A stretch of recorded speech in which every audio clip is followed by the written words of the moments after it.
hoping my camera doesn't die. YouTube Live! Hey, so this is going to be the first part of my reading roundup. I decided to split it in two parts because I've read a lot recently. One part's going to be the school part, and the other part's going to be the fun part. I wanted to do the school part first, do that to get it over with. They were in books that I enjoyed. So I am an English major, so I read a lot, of course. And I just got done with January just ended, sort of just ended, did it end? I don't know. And I took a class, we have a January term, so you take one class, and normally those classes are special topics classes, so they're very specific. So I took a class called Reading and Writing in the Great War, World War I, and yeah, I read a lot of books from that period, and I've talked about one already. It's a book called The Good Soldier by Ford Madox Ford. There are two other books that I read that I thought worth mentioning.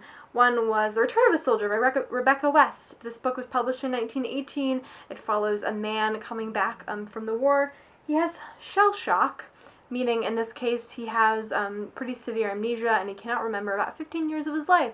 So he still thinks he's like 20 and in love with this girl who is long gone and got married and is living her own life. And it's about how his wife, who is very wealthy, how she deals with it, about how his cousin, who's the narrator, is dealing with it, about him himself. Talks a lot about innocence and losing of innocence, and how this war has created this whole idea of masculinity, or has permeated this idea of masculinity, and it's intense, and it's beautiful, and it's written gorgeously, and it's very short. So, I would recommend it. I don't know if, like, in reviews I'm like, I'm gonna read this, but I would. It was really good. Another book I read, I'm talking really quickly.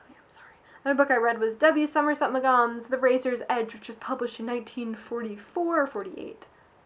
44.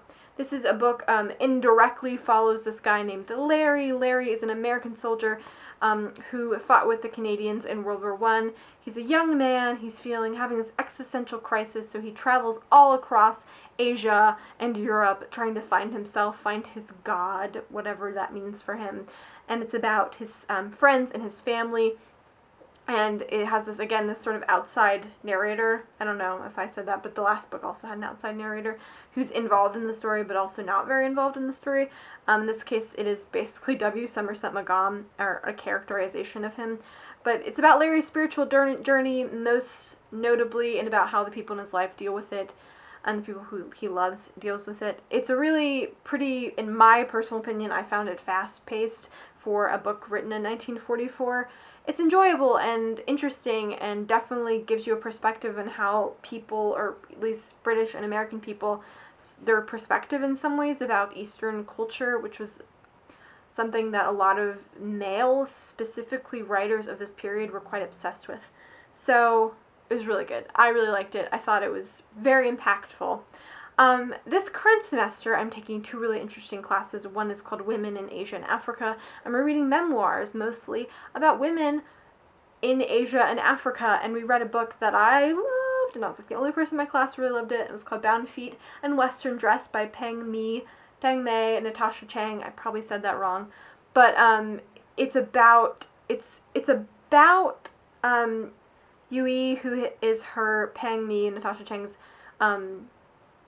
great aunt, but it's also about the author, and it's about their relationship, but it mostly is about Yui, her great aunt, who was born in 1900 and lived into her 80s, in the 80s. Her experience in China, dealing with traditional culture, but also trying to be modern. It's about her marriage, her first marriage, which was horrifying and taught her a lot. It's about her struggles with life and with, again, traditional culture. I don't know why I keep saying again, because I haven't said this before, but traditional culture, traditional Chinese culture, which I knew nothing about.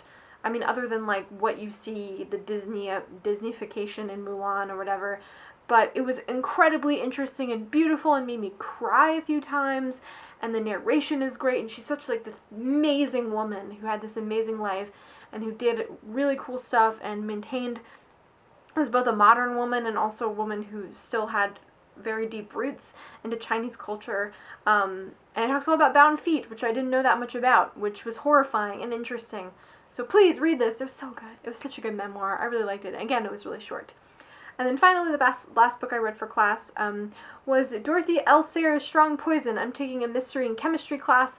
It's a hybrid class, and we're reading a lot of Dorothy L. Sayers, which is perfect because I got these books for Christmas that are Dorothy L. Sayers.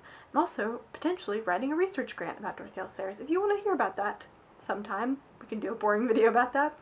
But, or getting a research grant to talk about or write about Dorothy L. Sayers. Strong Poison is amazing. It's a Lord Peter Wimsey novel. It's the 6th novel, and it introduces Harriet Vane, who's sort of his female counterpart. It's so much fun. If you like mystery novels, it's so much fun. If you like fun things that are enjoyable and very sort of British and jolly-ho and cheerio and all of that, it's a good time. It's a really fun book. The mystery was kind of obvious, but Lord Peter Wimsey's interactions with people were a lot of fun.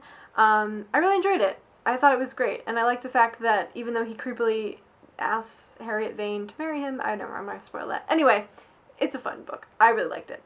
So those are the books I've read for class recently. Part 2 fun books will be coming your way. Anyway,